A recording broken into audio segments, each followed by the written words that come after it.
Hello, c'est HR, votre chroniqueur. Vous avez compris, j'ai mis la casquette rouge, donc je vais vous parler d'un film d'horreur.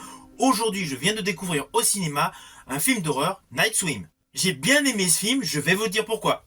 Let's go! Slider, viens manger mon chat. J'ai un pote qui va passer.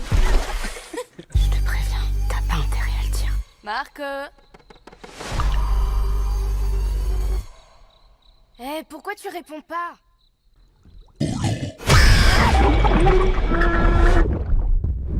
Et j'ai peur qu'il arrive quelque chose à mon mari. Papa? Je te cherchais.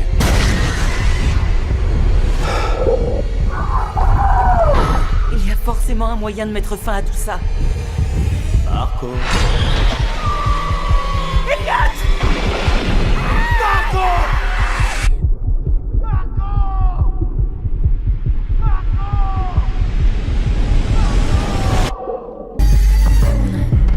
Alors j'ai particulièrement aimé la scène d'intro de ce film.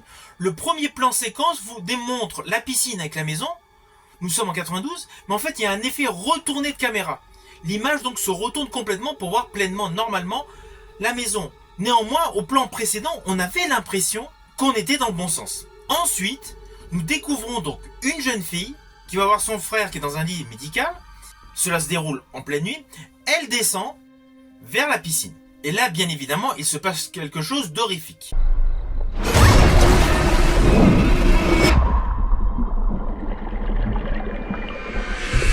La réalisation de cette scène d'ouverture vous montre les différents points importants qui vont être exploités tout au long de ce film, c'est-à-dire une partie horrifique et une partie émotion, sentiment, qui là, dans la scène d'ouverture, se dégage par rapport à l'enfant malade, mais dans le film va se dégager autrement. Mais ainsi, il y a ces différentes composantes, horreur, frisson, émotion et suspense.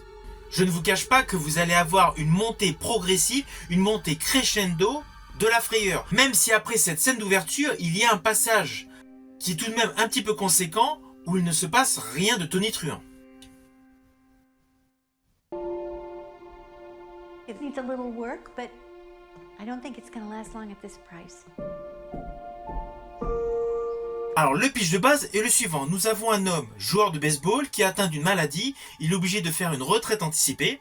Et avec sa femme, il décide de changer radicalement de cadre. Il achète une maison à la campagne. Assez rapidement, la famille Weller étant composée de Ray, Eve, Lizzie et Elliot, découvre qu'il y a une très belle piscine dans le jardin de cette maison. Assez rapidement, ils s'aperçoivent qu'il y a des phénomènes étranges dans cette piscine. Alors ne vous inquiétez pas, comme d'habitude, je ne vais pas m'étaler pour l'instant sur des détails scénaristiques. Vous me connaissez, je préfère que vous ayez le plaisir de découvrir par vous-même au cinéma. Car l'objectif de mes chroniques est avant tout vous faire aller au cinéma, découvrir les films que je vous présente. Ou lorsque je vous parle de films sur des plateformes de streaming, c'est pareil, c'est pour vous en profiter pleinement, sans être spoilé sur le postulat intégral du synopsis qui vous est présenté. Néanmoins, à la fin de cette vidéo, je ferai un petit spoil qui n'est pas un truc drastique. Vous me connaissez, le genre de spoil que je fais en fin de vidéo, c'est plus par rapport à la façon dont sont tournées certaines scènes. Je ne dévoile jamais des détails correspondant aux lignes de dialogue, aux lignes de l'histoire qui vous est présentée. Et évidemment, je vous préviendrai en amont. Bref, vous me connaissez. Donc, le film Night Swim est un bon film d'horreur. Je vous le dis d'entrée de jeu. Alors, pour la petite histoire, il ne faut pas oublier que ce film Night Swim est en fait une adaptation cinématographique d'un court-métrage datant de 2014, qui relatait l'histoire d'un couple qui s'apercevait de phénomènes étranges au sein de leur piscine. Ça, c'était pour la petite histoire. Alors, ce film est produit par Atomic Monster et également produit par Blumhouse Productions. Blumhouse qui se spécialise dans les films d'horreur, je pense notamment à Nope, à Candyman, au remake récent des Halloween, etc. Et ce film est également produit par James Wan. James Wan qui est littéralement le maître du film d'horreur. C'est le maître du genre actuellement. Il n'y a qu'à penser à la Conjuring Verse, ainsi qu'à des films comme Malignante,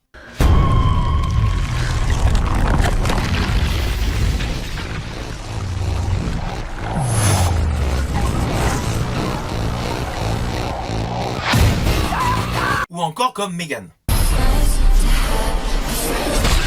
Donc forcément, vous avez compris, ce film est produit par les grands spécialistes des productions de films d'horreur, mais également par des spécialistes qui réalisent des films d'horreur. Alors par contre, Bruce McGeer n'a pas une grande carrière derrière lui cinématographique en tant que réalisateur de films d'horreur. Il a essentiellement une carrière de réalisateur de courts-métrages, notamment le court-métrage Soon You Will Be Gone, qui n'est autre que la source d'inspiration de ce film. Je vous ai dit en préambule, ce film est l'adaptation cinématographique version film d'un court-métrage. Eh bien, ce court-métrage était réalisé par Bill Gear et ce court-métrage se nomme Soon You Will Be Gone. Mais je vous le dis tout de suite, la manière dont est réalisé ce film ne donne pas du tout l'impression d'avoir un novice en termes de réalisateur. Il a certes peu de réalisation à son actif, mais son produit est de qualité. C'est un film qui va vous faire frémir, c'est un film qui vous permet une montée d'adrénaline. Implicitement, selon votre tempérament, vous allez avoir différents jumpscares. Et si vous êtes vraiment concentré dans la salle de cinéma face à l'écran, forcément vous allez avoir la trouille. Ce qui va provoquer également des screamers. Alors la réalisation est parfaitement fluide. Alors fluide, c'est amusant parce que là, on est sur un thème aquatique. Mais on ne sent pas de fracture au fur et à mesure du développement de l'histoire en fonction des plans séquences. Alors en termes d'innovation, en termes de réalisation, les scènes les plus appréciables sont bien évidemment les scènes aquatiques. Et au vu du résultat, je pense que James Wan, en tant que producteur, a dû implicitement avoir certaines volontés. L'autre plus dans cette réalisation de Bryce Mygear, c'est qu'on alterne vraiment les moments jour-nuit, jour-nuit. Et vous allez voir qu'il y a un suréclairage volontairement sur les scènes de plein jour. Cela se voit parfaitement dès qu'on se retrouve à l'intérieur de la maison. Et paradoxalement, pour les scènes donc de nuit, il y a certes un effet de contraste élevé pour accentuer la peur que vous pouvez ressentir, mais il y a des éclairages indirects qui agissent en opposition sur certains éléments clés qu'on veut vous mettre en avant. Toute cette technique d'éclairage, de lumière, de luminosité, confère à l'ensemble de ce film des moments particuliers qui vous permettent d'avoir davantage un ressenti de peur sans forcément avoir ajouté énormément d'effets à l'écran. C'est un film qui va agréablement vous surprendre par rapport à la montée d'adrénaline qu'il peut vous faire obtenir de manière inattendue. Et le jeu des acteurs est bon. Alors parmi les acteurs, on retrouve dans le rôle du père de famille Wyatt Russell qui n'est autre que le fils de Kurt Russell. D'ailleurs actuellement Wyatt Russell et Kurt Russell jouent ensemble dans la série Monarch disponible sur Apple TV+. Wyatt Russell suit parfaitement les pas de son père.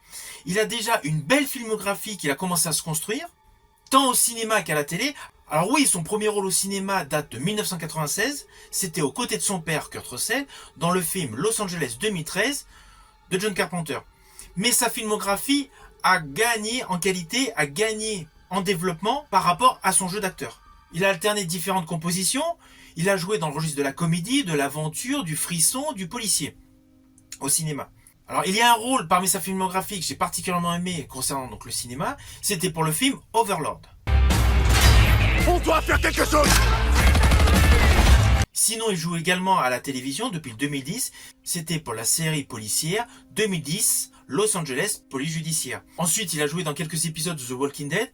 Mais moi, je l'ai particulièrement aimé dans une production Marvel. C'était pour la série Falcon et le Soldat d'hiver.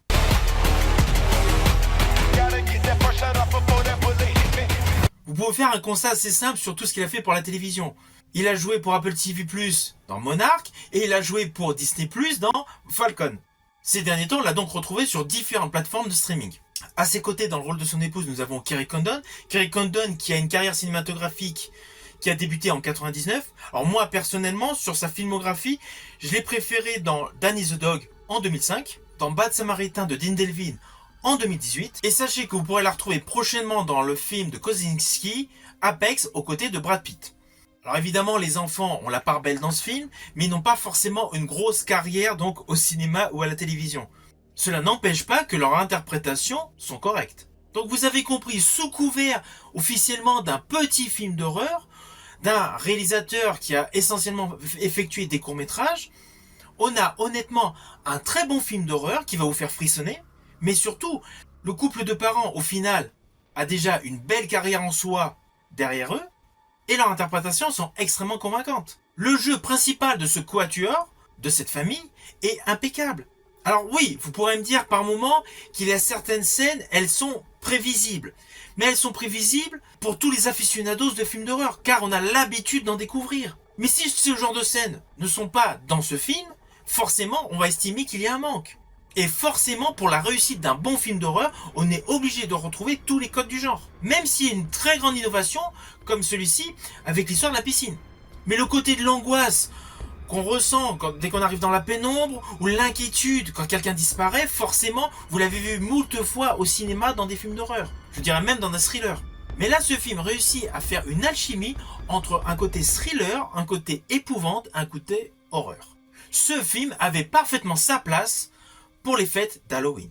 Alors attention à ce que je vais dire, cela s'apparente à un spoil. Bien évidemment, vous me connaissez, ça ne va pas être un spoil vraiment sur un détail scénaristique, c'est plus sur une manière dont une scène a été réalisée. Mais celle-ci se déroule vers la fin du film. Nous découvrons donc Madame Allen qui se met à plonger donc dans la piscine pour aller récupérer son petit garçon. Et là, l'effet visuel du moment où elle plonge apparemment dans des grandes profondeurs, après il y a un effet de retournement de caméra, avec différents effets visuels, avec différents protagonistes, j'estime que cette scène est parfaitement maîtrisée, elle est très fluide.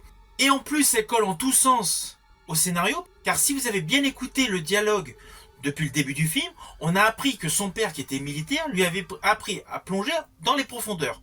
Donc scénaristiquement, cela colle parfaitement. Mais la mise en image de cette scène, où elle va récupérer son fils sous l'eau, c'est magistral. C'était mon unique spoil, ne vous inquiétez pas.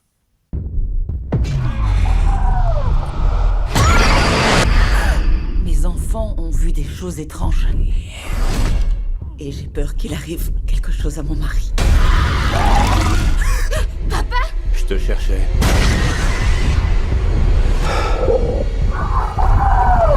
Il y a forcément un moyen de mettre fin à tout ça. Marco.